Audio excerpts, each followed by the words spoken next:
Is definitely raking in the green since legalizing recreational marijuana in July. The state's first quarterly cannabis report shows that in the first 3 months, customers paid over $12 million in taxes to the state government. And as our Rafael Sanchez Cruz tells us, cannabis might be making a bigger impact than expected. Maryland officials forecasted that the cannabis industry would bring in $36 million in tax revenue for the state per year. But the latest controller report shows that the state is on pace to exceed those predictions. It's been nearly 7 months since Maryland legalized recreational marijuana for adults, and business is still booming at this Rockville dispensary. There wasn't this big, pop and curiosity of people wanting to see exactly what was available in adult use industry.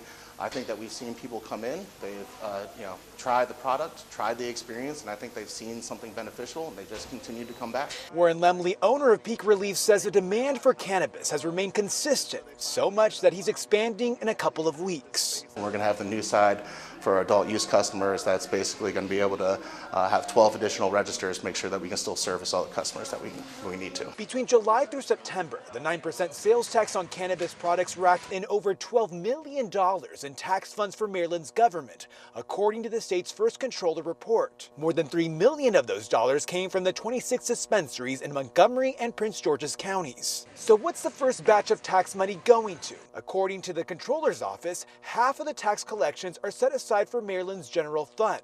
That's over $6 million.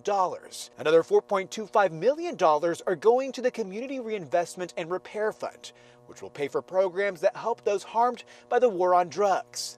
County and city governments are getting nearly $608,000, depending on the sales of each jurisdiction. The same amount is going to the Cannabis Public Health Fund, created to address the health effects of marijuana use. The other close to $608,000 are going to help small and minority-owned businesses get into the booming cannabis industry. With Maryland's legislative session less than a month away, some lawmakers have hinted at making modifications to the cannabis law, but have provided few details about what those could be. In Rockville, Rafael Sanchez Cruz, WUSA 9.